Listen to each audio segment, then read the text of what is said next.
पश्चिम बंगाल में हिंदुओं पर हमलों के विरोध में विश्व हिंदू परिषद और बजरंग दल का प्रदर्शन। मुख्यमंत्री ममता बनर्जी के खिलाफ नारेबाजी कर राष्ट्रपति शासन लगाने की गई मांग।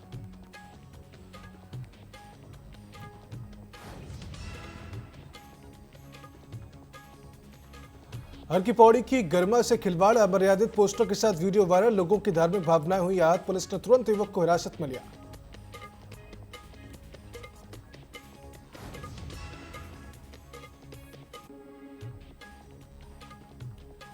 ओलावृष्टि से काश्तकारों की फसलों को भारी नुकसान, किसानों के सामने खड़ा हुआ आजीविका का संकट। ग्रामीणों ने की शासन प्रशासन से उचित मुआवजा देने की मांग।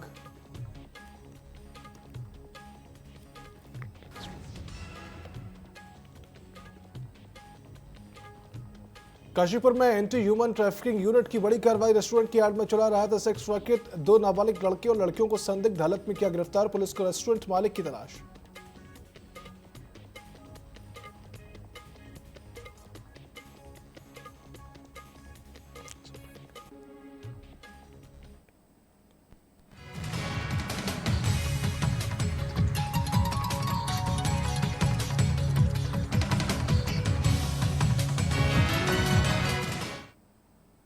नमस्कार, स्वागत है आप सभी का न्यूज अपडेट की इस बुलेटिन में। मेरा नाम है सिद्धांत त्रिपाठी। रुक करते सीधा उत्तराखंड की खबरों की ओर। जहां सबसे पहले बात करते हैं देहरादून की, जहां पर अग्निशमन सेवा सप्ताह के मौके पर पुलिस लाइन ग्राउंड में एक कार्यक्रम का आयोजन किया गया, जिसमें कि फायर फाइटर्स के कार्यों को भी दिखाया गया। इस मौके पर मुख्यमंत्री धामी ने मुख्य अतिथि के तौर पर शिरकत की। हुई मीडिया से बात करते हुए मुख्यमंत्री धामी ने कहा कि अग्निशमन सेवा सप्ताह के दौरान फायर फाइटर्स ने जिस तरह से कार्यों को दिखाया गया वो तारीफे काबिल है। साथ ही अग्निशमन और आपदा के क्षेत्र में सरकार लगातार अच्छा काम कर रही है और जल्दी राज्य में कई नई अग्निशमन केंद्र भी खोले जाएंगे।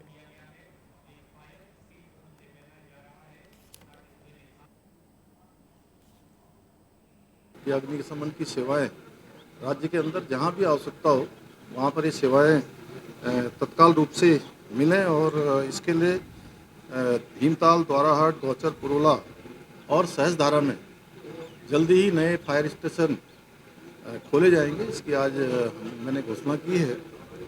इसके साथ ही जल्दी ही हमारी सरकार उत्तराखंड में फायर सर्विस का एक विश्व स्तरीय प्रशिक्षण केंद्र भी स्थापित करेगी। और प्रयागराज में जो हमारे यहाँ से फायर सेवा के जवान ड्यूटी पर गए थे महाकुंभ में, उन सभी को भी प्रोत्साहन हेतु 10-10 हज़ार रुपये की धनराशि देने का भी प्रावधान किया है। और साथ में उत्तराखंड अग्निशमन एवं आवश्यक सेवा विभाग के कार्मिकों के जोखिम भरे कार्यों को दृष्टिगत रखते हुए इनके द्वारा अग्नि सुरक्षा, राहत एवं बचाव कार्यों के दौरान किए जाने वाले विशेष जोखिम भरे कार्यों के प्रत्यक्ष में जोखिम भत्ता भी इनको प्रदान किया जाएगा। देहरादून में जारी एक पत्र पर पूर्व मुख्यमंत्री हरीश रावत ने कहा कि ऐसा कोई नोटिफिकेशन नहीं है जो कि सरकार की तरफ से जारी नहीं किया गया था। अगर भाजपा का कोई नेता वो गैजेट नोटिफिकेशन दिखा दे तो वो 10 लाख रुपए उसको इनाम देंगे। वहीं इस पर भाजपा प्रदेश प्रवक्ता कमलेश रमन ने हरीश रावत पर हमला बोला और मीडिया से बात करते हुए कहा कि ये पत्र 30 दिसंबर 2016 का है, जब उस वक्त के मुख्यमंत्री हरीश रावत के प्रभारी सचिव शैलेश बगोली के साइन का एक पत्र जारी हुआ है। मैं अब भी कह रहा हूं और खुली बात है कि गजट नोटिफिकेशन दिखाइए, कहाँ है गजट नोटिफिकेशन। और गजट नोटिफिकेशन नहीं मिल रहा है तो कोई हाई स्कूल, कोई जूनियर हाई स्कूल, कोई प्राइमरी, कोई और दूसरा सरकारी कार्यालय दिखाइए जिसमें शुक्रवार की छुट्टी का आदेश आया हो या शुक्रवार की छुट्टी हुई हो। 8-9 साल से तो ये खोज नहीं कर पाए, अचानक अब ये खोज दिखाई दे रही है क्योंकि सरकार की विफलताएं सब चढ़ करके बोल रही। देखिए, बहुत ही सीनियर हैं माननीय हरीश रावत जी और पूर्व मुख्यमंत्री रहे हैं। वो अगर बचकानी सी बात करें तो बड़ी हास्यास्पद लगती है। उनके कार्यकाल का 30 दिसंबर 2016 का पत्र वो शैलेश बगोली जो प्रभारी सचिव थे उनके द्वारा जारी हो रखा है। वो झूठ क्यों बोल रहे हैं ये तो बेहतर वही बता पाएंगे कि किस प्रकार से वो अपने पत्र को लेकर के झूठ बोल रहे हैं। बात सिर्फ इतनी सी है कि सवाल ये उठता है कि आप जिस समाज के साथ खड़े हैं उसके भी वफादार नहीं है, उसके साथ भी आप धोखा कर रहे हैं। अगर आपने कोई पत्र जारी करा है तो कहिए कि मैंने पत्र जारी करा है, अन्य समाज के लिए भी करा है, आपको कहने में क्या गुरेज है। लेकिन आपकी सरकार के कार्यकाल का वो पत्र जारी है, पर आज आप जिस प्रकार से यात्रा निकाल करके पर्दाफाश करने की जो बात कह रहे हैं, मुझे लगता है कि माननीय हरीश रावत जी को अपना प्रायश्चित उसमें करना चाहिए। प्रायश्चित यात्रा ये होनी चाहिए, ना कि पर्दाफाश। और किसका पर्दाफाश कर रहे हैं माननीय हरीश रावत जी? केवल अपने लोगों का या अपना? अल्मोड़ा में विवेकानंद इंटर कॉलेज ने एक बार फिर शिक्षा के क्षेत्र में शानदार प्रदर्शन किया। इस साल हाई स्कूल और इंटरमीडिएट बोर्ड परीक्षा में विद्यालय के 19 छात्र छात्राओं ने मेरिट लिस्ट में स्थान प्राप्त किया। इसमें हाई स्कूल के 13 और इंटरमीडिएट के 6 छात्र छात्राएं शामिल हैं। वहीं इस उपलब्धि पर स्कूल प्रबंधन, शिक्षक और विद्यार्थियों ने मिठाई बांटकर खुशी मनाई। साथ ही शिक्षकों ने बताया कि हर साल की तरह इस बार भी छात्रों ने विद्यालय का नाम रोशन किया है। Vivekanand inter college Aindha road Almora का छात्र हूँ, जिसमें मैं कक्षा 10वीं का छात्र हूँ, जिसमें मेरी 97.2 रैंक आई है। वैसे तो मेहनत मैंने करी थी। इसमें मुख्य रूप से मेरे जो टीचर हैं और जो मेरी मदर है, उन्होंने मेरा बहुत ज़्यादा योगदान दिया। इन्होंने मेरी बहुत ज़्यादा मदद करी। और ट्यूशन तो मैंने कुछ खास गया नहीं, मेरा ऑनलाइन ही पढ़ता था मैं यूट्यूब से। स्कूल जो है हमारा विद्यालय लगातार जो है जब से इंटरमीडिएट यहाँ पर बना, लगातार बोर्ड में कई बार जो है बोर्ड स्तर पर जो पूरे प्रांत स्तर पर प्रथम भी आए हैं। गत वर्ष भी इंटरमीडिएट में जो उत्तरांचल प्रसिद्धि परीक्षा में हमारे विद्यालय से जब प्रथम आए थे पीयूष भैया, और हमारे प्रधानाचार्य जी का लगातार जो है बच्चों का निरीक्षण और हमारे समस्त स्टाफ का बच्चों के प्रति लगातार समर्पण और अभिभावक का हमारा सहयोग। तो हल्द्वानी में कमिश्नर दीपक रावत ने आज जनता दरबार का आयोजन कर फरियादियों की समस्याएं सुनी। साथ ही समस्याओं के समाधान के लिए अधिकारियों को मौके पर ही निर्देश भी दिए गए। वहीं जनता दरबार में फरियादियों ने आरोप लगाया कि रुद्रपुर के एक डेवलपर ने प्लांटिंग और जमीन से जुड़े मामलों में कई लोगों के साथ धोखाधड़ी की है। मामले को गंभीरता से लेते हुए कमिश्नर ने संबंधित प्राधिकरण को निर्देशित किया और उक्त डेवलपर कॉलोनी का नक्शा पास नहीं कराया है तो तत्काल चालान की कार्रवाई की जाए और जिलाधिकारी से भी पूरे मामले में रिपोर्ट तलब की है ताकि संबंधित डेवलपर के खिलाफ मुकदमा दर्ज किया जा सके।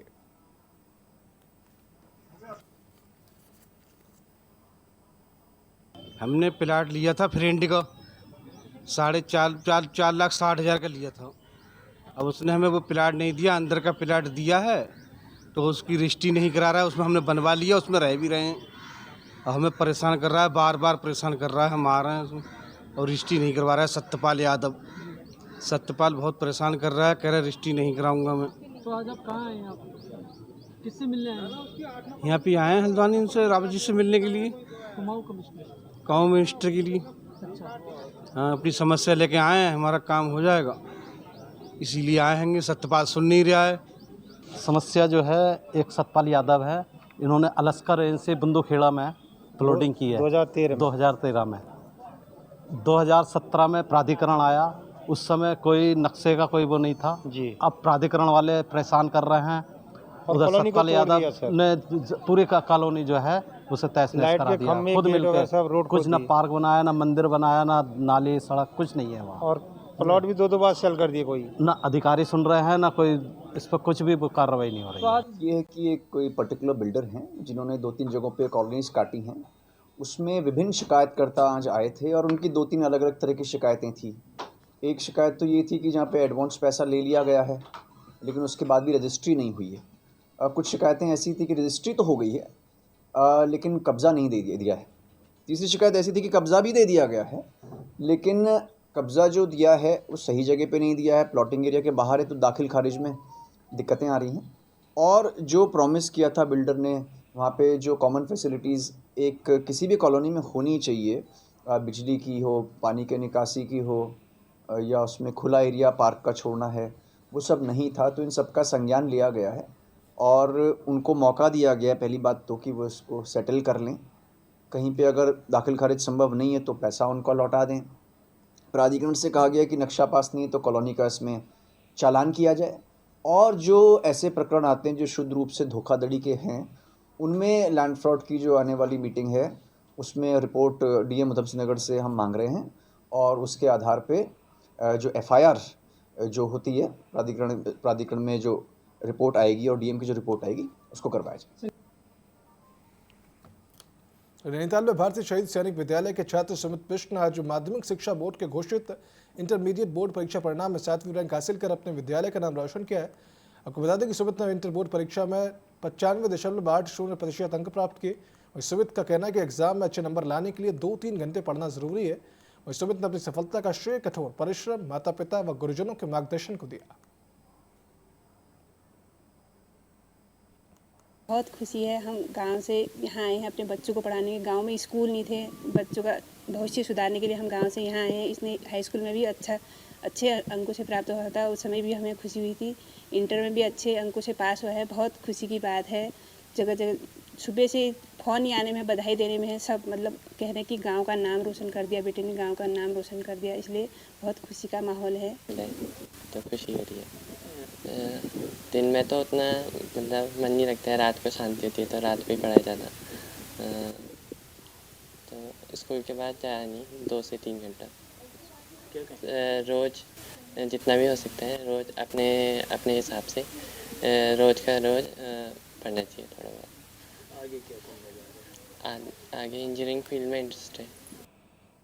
बहुत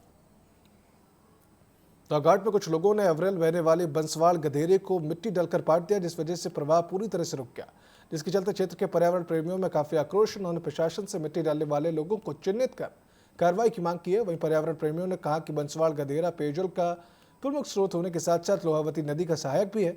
मामले में तहसीलदार जगदीश नेगी ने कहा कि मामला संज्ञान में आने पर राजस्व उप निरीक्षक को मौके पर भेजा गया है और मामले में आरोपियों के खिलाफ कार्रवाई कर प्रवाह को सुचारू रूप से चालू किया जाएगा।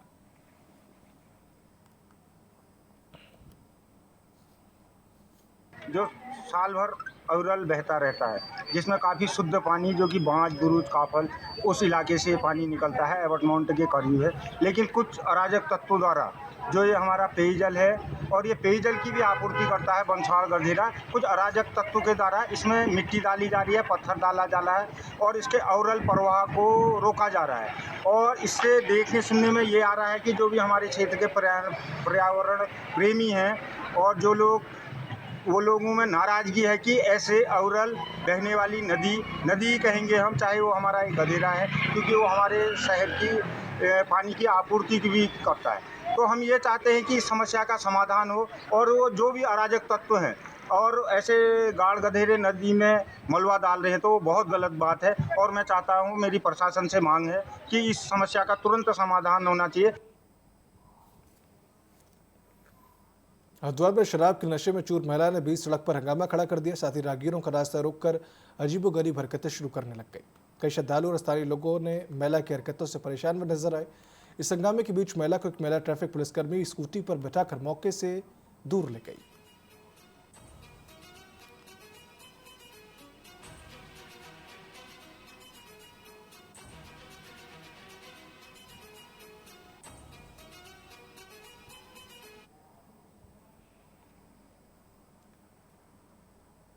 बागेश्वर पुलिस ने राजीव गांधी नवोदय विद्यालय में जागरूकता की पाठशाला लगाई, साथ ही युवाओं में बढ़ रहे नशे की लत व उसके दुष्प्रभावों के बारे में जानकारी देते हुए उनसे बचने के उपायों व नशा उन्मूलन के बारे में छात्र छात्राओं को जागरूक किया गया व किसी भी प्रकार का नशा न करने की उनसे अपील भी की गई है।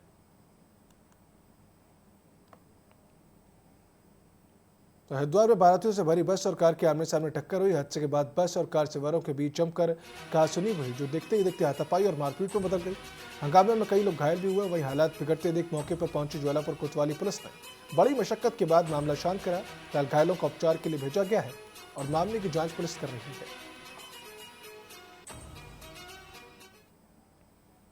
तो उधम सिंह नगर जनपद के पुलबट्टा थाना क्षेत्र में सड़क हादसे में मौलवी की दर्दनाक मौत हो गई। बताया जा रहा है कि मौलवी की बाइक को पीछे से तेज रफ्तार टैंकर ने कुचल दिया। सूचना पर पहुंची पुलिस ने शव को कब्जे में लेकर पोस्टमार्टम के लिए भिजवाया और पूरे मामले की जांच शुरू कर दी है।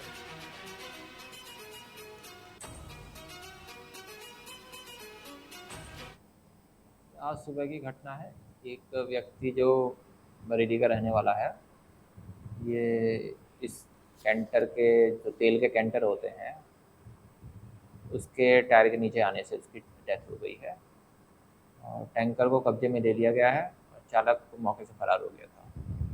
घटना के कारणों का किस तरह से एक्सीडेंट हुआ पता करके तो दोषियों के खिलाफ कार्रवाई की। तो 25 मई से हेमकुंड साहिब यात्रा शुरू हो रही है, जिसको लेकर अब तैयारियां भी तेज हो चुकी हैं। हेमकुंड साहिब की बात करें तो वहाँ यात्रा मार्ग पर बर्फ को हटाने के लिए 25 जवान गोविंद घाट से घगरिया के लिए रवाना हो चुके हैं, जो कि यात्रा मार्ग से बर्फ हटाने का कार्य जल्द शुरू करेंगे।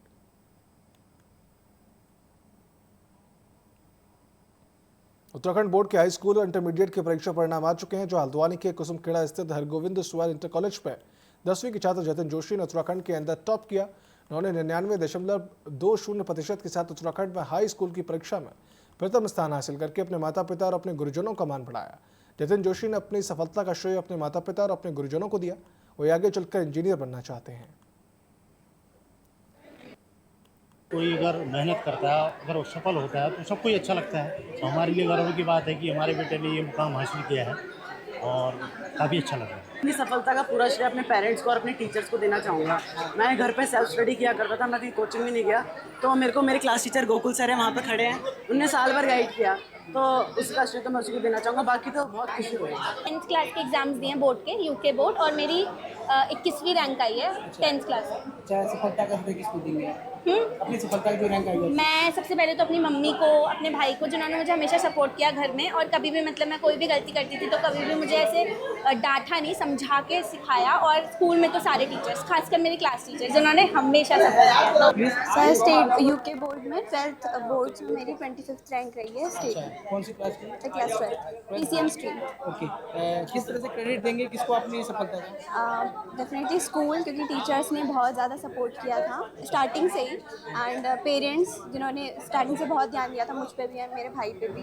और भाई ने भी आपको कौन सी परीक्षा पढ़ा? भाई ने भी तो टॉप किया है। हाँ, भैया का भी रैंक है। क्या बनना चाहते हैं? मैं सिविल सर्विसेज में जाना चाहती हूँ। हाई स्कूल में अपना बच्चा जतिन जोशी ने पूरे प्रदेश में टॉप किया है, और उसके अतिरिक्त 6-7 बच्चे और हैं, अभी रैंकिंग हो रही है। और इंटरमीडिएट में अपने 2 बच्चों ने 25th स्थान लेकर मेरिट। जतिन का 99.20। ये बड़ी उपलब्धि है बच्चों के लिए भी, हमारे लिए भी, क्योंकि जिस प्रकार से हमने पूरे वर्ष भर एक प्लानिंग के साथ, मेहनत के साथ ये मेरिट में बच्चे कैसे आएंगे करके प्रयास किया था, उसका परिणाम आज है। गत वर्ष हम इंटरमीडिएट में टॉपर थे, स्टेट टॉपर, और इस बार मैंने अपने स्टाफ को चैलेंज किया था कि हम हाई स्कूल में टॉप नहीं कर पाए कई वर्षों से, इस बार हाई स्कूल में टॉप करना। और इस चैलेंज को स्वीकार करके हमारे पूरे स्टाफ ने और बच्चों ने और पूरे प्रदेश में इस प्रकार से पहला स्थान प्राप्त। हरिद्वार में उस वक्त माहौल गर्मा गया जब किर्बी कंपनी के फैसले के खिलाफ कर्मचारियों को उससे सड़कों पर फूट पड़ा। आपको बता दें कि स्थानीय कर्मचारी को अचानक नौकरी से निकाले जाने पर रात में काम करने वाले वर्करों ने भी विरोध का झंडा बुलंद कर दिया और काम पर जाने से इनकार कर दिया। और कर्मचारियों की मांग है कि बिना कारण निकाले गए साथियों को वापस नौकरी पर लिया जाए। सूचना मिलते पुलिस मौके पर पहुंचे प्रदर्शनकारियों को समझाने का प्रयास किया गया है।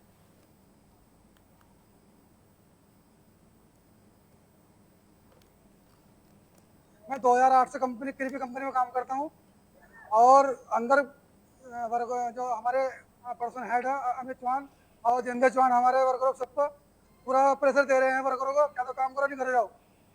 हमारे लड़कों ने मांग रखी थी कि हमारे लड़कों को अंदर लाओ, हमें किसी बिना नोटिस के हमें बाहर कर दिया, निलंबित कर दिया आज बिना किसी कारण के।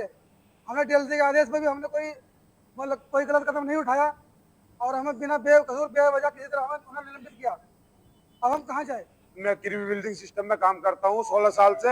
हमारा पहले तो यहाँ से ट्रांसफर मारा गया हैदराबाद के लिए, जो कानून में लिखा हुआ नहीं कि हम प्राइवेट जॉब में हैदराबाद जाए, लेकिन हम इनकी बात मान के श्रम विभाग पहुंचे। श्रम विभाग पहुंचने के बाद हमने इनकी बात मानी कि चलो 1-2 सप्ताह के लिए हम चले जाएंगे। आने के बाद अब हमारे सस्पेंड मार दिए, और हमारे पीछे जब यहाँ से ट्रांसफर मारा गया तो हमारे पीछे बदमाश लगाए गए, जो बदमाश और पुलिस कंपनी के अंदर आके नेम प्लेट चेंज करके हमको धमकाया गया।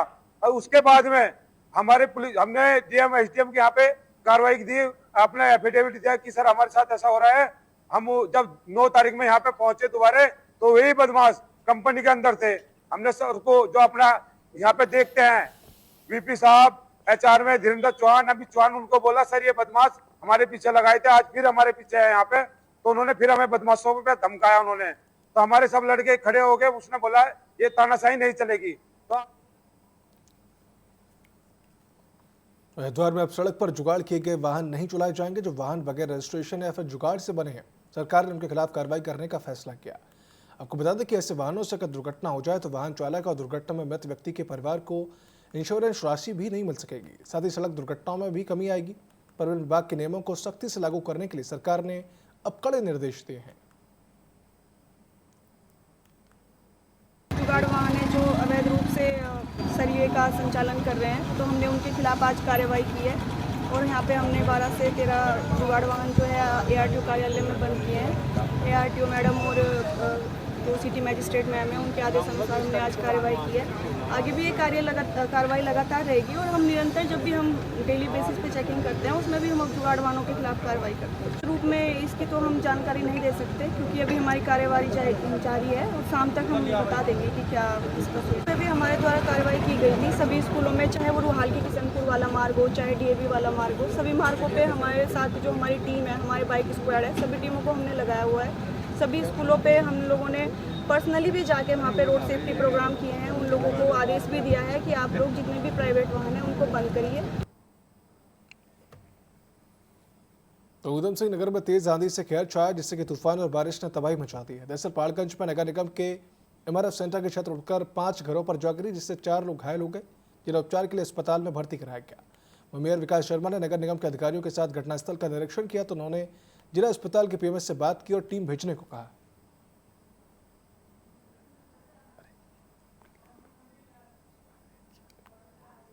कल रात मौसम ख़राब होने की वजह से जो आंधी तूफान आया था उससे एक टिन शेड, नगर निगम की एक बिल्डिंग का टिन शेड जो पीछे बस्ती है उसमें चला गया था, जिसमें 5 मकानों को क्षति हुई है और हल्की फुल्की चोटें आई हैं लोगों को।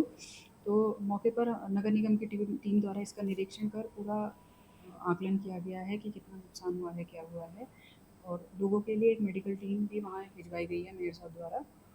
साथ ही तहसील की टीम को भी इन्फॉर्म कर दिया गया था जिससे वो अपना निरीक्षण कर लें और है तो सहायता की जो भी नियम अनुसार कार्रवाई हो सकती है वो आगे कार्रवाई करें। जो आंधी आई थी उससे कोई बहुत ज़्यादा नुकसान नहीं है। 6 जगहों पे हमारे कुछ पेड़ गिरे थे, जिससे कुछ जगहों पे यातायात भी बाधित हुआ था कुछ समय के लिए, लेकिन वो सारे पेड़ हटवा दिए गए हैं, यातायात सुचारू है।